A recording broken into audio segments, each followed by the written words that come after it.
The entire story of Deborah, the prophetess who commanded armies. When a woman stood where no one else would. The rise of Deborah in an age when men ruled the world, and the voice of a woman was rarely heard.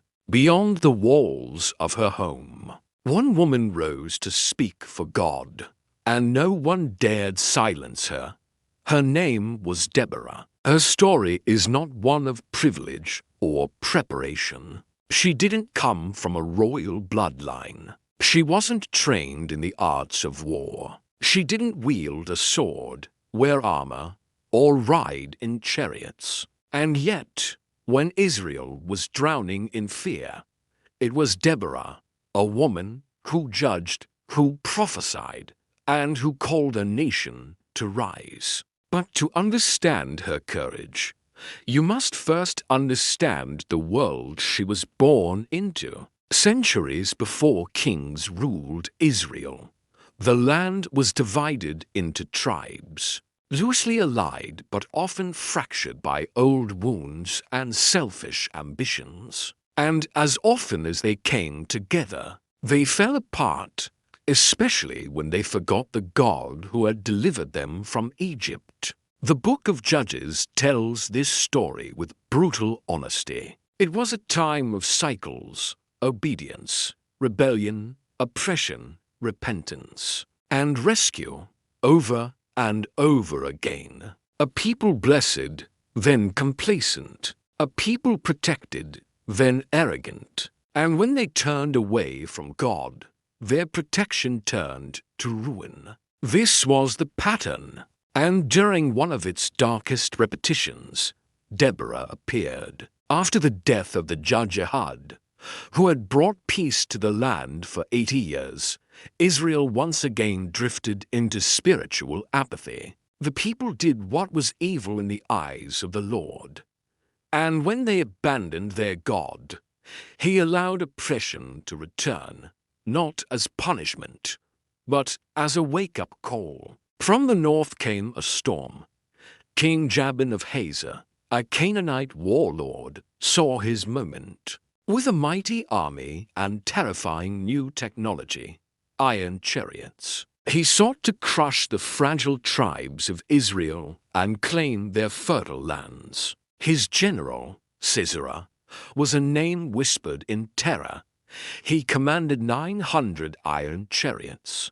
Devastatingly effective in open battle, these weren't ordinary wagons. They were instruments of war, with blades jutting from their wheels, drawn by horses and driven by skilled warriors, against barefoot farmers with sticks and stones.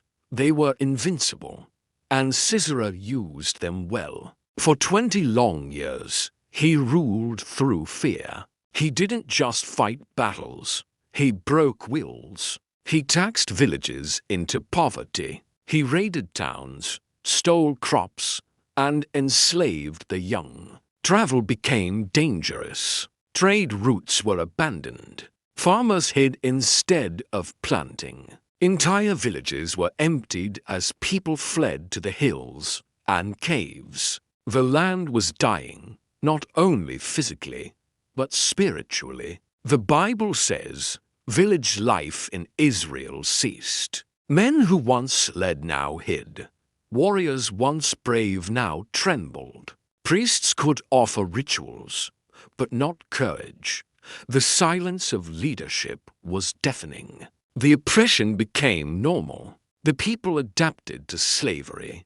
And yet, in the hill country of Ephraim, under the shade of a palm tree, a woman was listening, not to men, but to God. Her name meant to be Deborah, small, but fierce, sweet with wisdom, but able to sting with truth. She sat beneath that tree and judged disputes.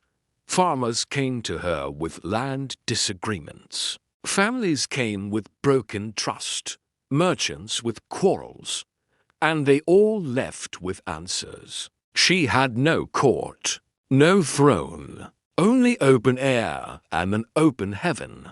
But what made her different was not just wisdom. It was divine authority. She was a judge, but also a prophetess. She not only settled arguments, she spoke for God. And somehow, in this land where women's words were often dismissed, Deborah's words carried the weight of heaven. She was not loud, but people listened. She didn't demand respect, she earned it. Even warriors lowered their heads in her presence. We don't know much about her husband, Lapidoth. He's only mentioned once. The focus of the text is not on who she married or what he did, but on who she was. She didn't ask for this role. She didn't seize it. She was called, and in a time of silence, God spoke through her. How does a woman who settles arguments under a tree become the one to lead armies? The answer: the cry of a people reached the ears of heaven. After 20 years of oppression, Israel cried out to God, raw, desperate prayers, not polished or proud. Mothers weeping over hungry children. Fathers broken by their failure to protect. Elders remembering better days. God, have you forgotten us? But God had not forgotten. He had already placed his answer beneath a palm tree. Deborah felt the weight of these cries. She didn't just hear them, she carried them. And one day, the word of the Lord came not as a suggestion, but as a call to war. But she needed a warrior. She needed someone to lead 10,000 men from the tribes of Naphtali and Zebulun to face Sisera's iron chariots. A man strong enough to fight, but humble enough to follow a woman who heard from God. She needed Barak. He was no stranger to battle, but years of defeat had worn down his faith. Still, he came when summoned, and Deborah spoke. Has not the Lord, the God of Israel, commanded you? Go, gather your men at Mount Tabor. I will lead Sisera to you, and I will give him into your hand. But Barak hesitated. He had seen the chariots. He had felt the fear. So he replied, if you go with me, I will go. But if you don't go with me, I won't go. Was it cowardice? Maybe. But also honesty. He wanted the presence of the prophetess, not just her words. And Deborah, unwavering, answered, I will go, but because of the path you've chosen. The honor will not be yours, for the Lord will deliver Sisera into the hands of a woman. That woman wasn't her. Not yet.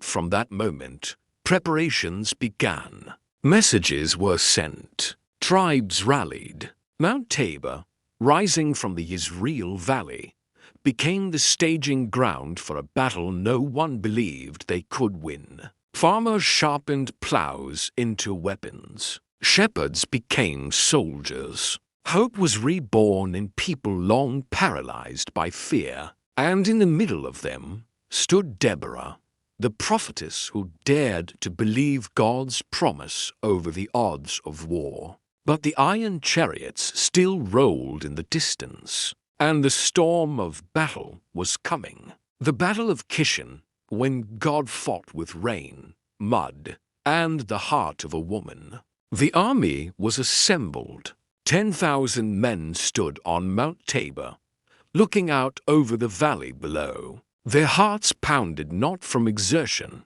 but from fear. Down there, beyond the fields and riverbanks, Sisera's chariots gleamed like polished obsidian, 900 iron beasts, built to kill. The Israelite warriors were poorly armed farmers, shepherds, vintners. Their hands knew grain and wool, not blades. And yet, here they stood, on the edge of an impossible fight, and in front of them stood a woman, Deborah, the prophetess, fearless. She didn't come to inspire with poetic speeches or ceremonial prayers. She came to deliver a word from the Lord. And in the trembling morning light, she turned to Barak and declared, "Up, for this is the day the Lord has given Sisera into your hand. Has not the Lord gone out before you?"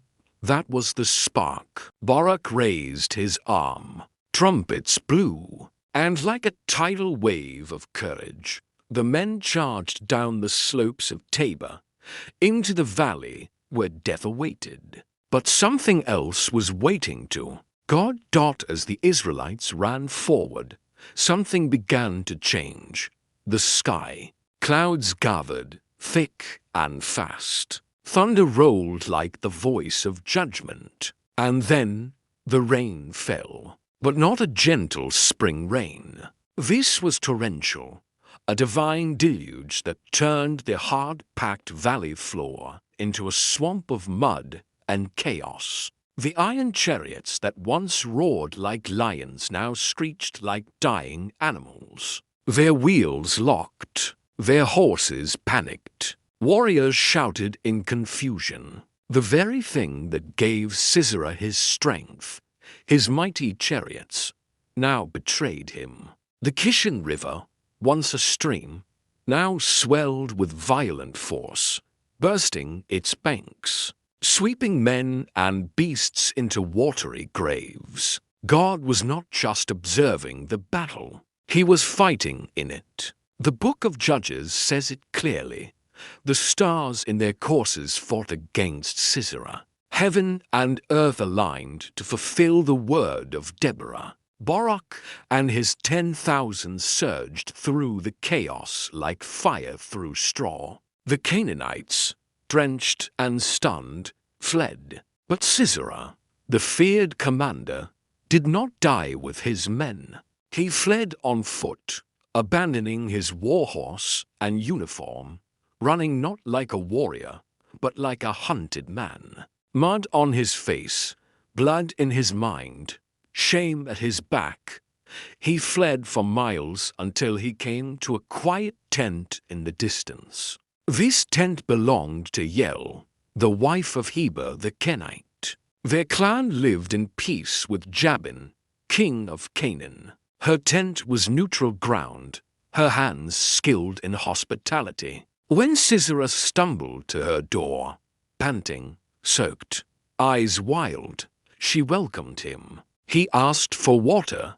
She gave him milk. He lay down, exhausted, trusting her kindness. She covered him with a blanket. "Stand at the entrance," he whispered. "If anyone comes, tell them I'm not here."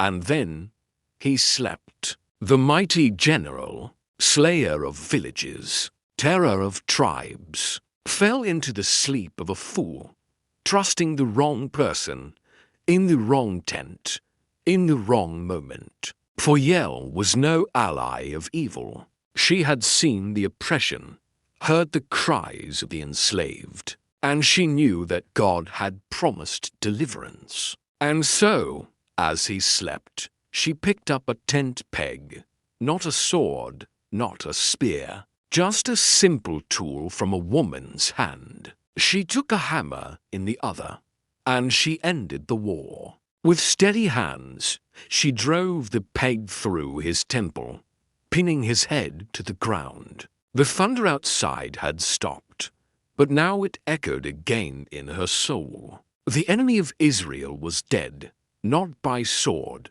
not by arrow, but by the courage of a woman. When Barak arrived moments later, Yael met him at the entrance of the tent. "Come," she said, "and I will show you the man you are looking for."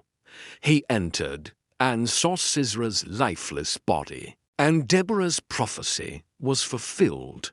The Lord will deliver Sisera into the hands of a woman. But this was more than poetic irony. It was divine strategy.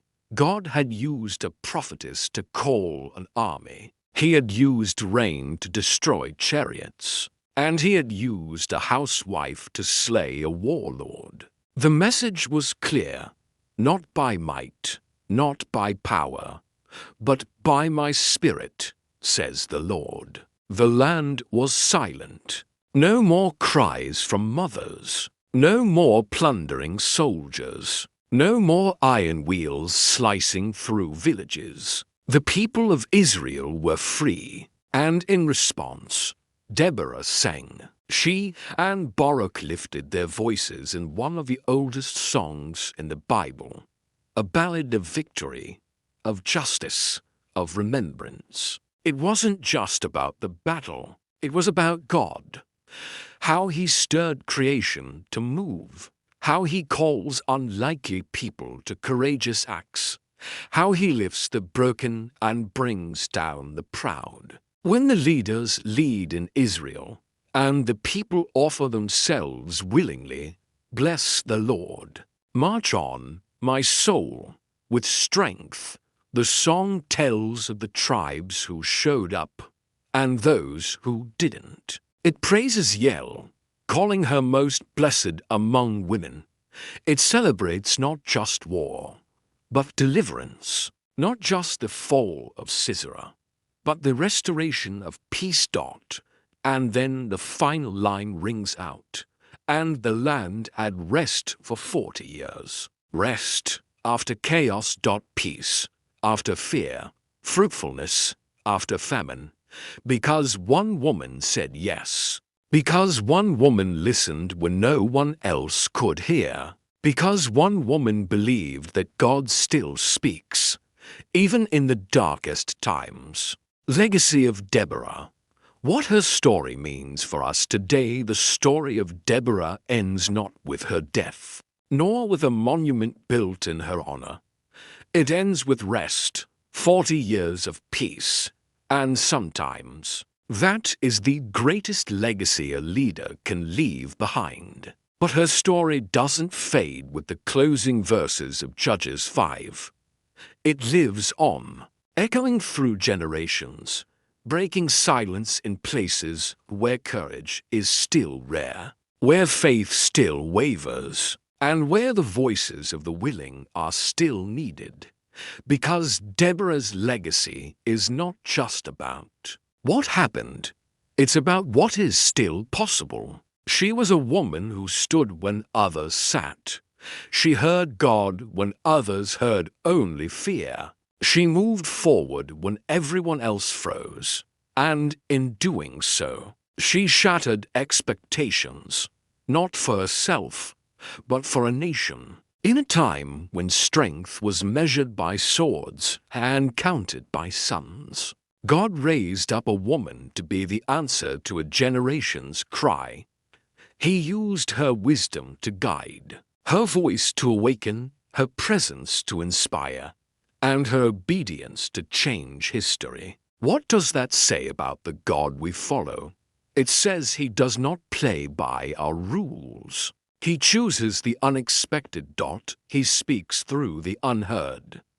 He anoints the unqualified. He calls the available. Deborah didn't campaign for leadership. She didn't fight for position. She simply sat beneath a tree and listened. She walked in the rhythm of obedience. She judged faithfully. She waited for God's voice. And when he spoke, she acted without hesitation. This is where faith begins, not in platforms, but in posture. And when the time came to rise, she didn't try to do it all alone. She called Barak, a man, not because she needed permission, but because she honored the partnership God designed between men and women. She called him up into his own destiny. She gave him the word of the Lord. And when he hesitated, she didn't shame him, she went with him. She didn't dominate him. She didn't retreat from him. She walked beside him. It's a picture of what real spiritual leadership looks like. Not about control, but about calling each other forward. In God's purpose, then there's Barak, too often remembered only for his reluctance. But we forget, he went, When Deborah said, "Up," he rose. When the time came to charge, he led. He may have asked for Deborah to come with him, but he did not cower in the corner.